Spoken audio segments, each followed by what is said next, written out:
Hi అండి, welcome to my channel. ఈరోజు వీడియోలో మనం రథసప్తమి నాడు చిక్కుడుకాయలతో రథం ఎలా చేసుకోవాలో నేను ఈ వీడియోలో తెలియజేస్తాను అండి.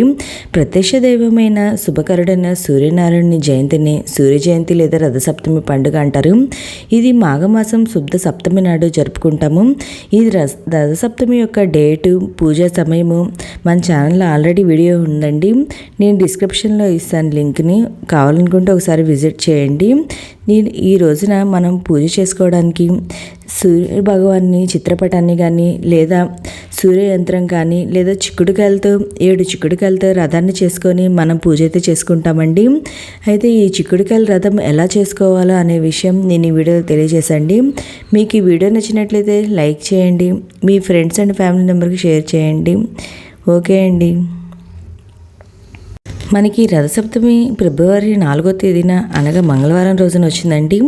ఈ రథసప్తమి రోజున పూజ చేసుకుంటే మనకి ఎలాంటి అనారోగ్య సమస్యలు అనేవి ఉండవండి.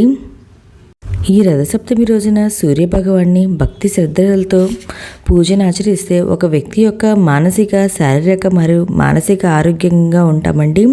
సంతానం లేని వారికి సంతాన భాగ్యం అనేది కలుగుతుంది.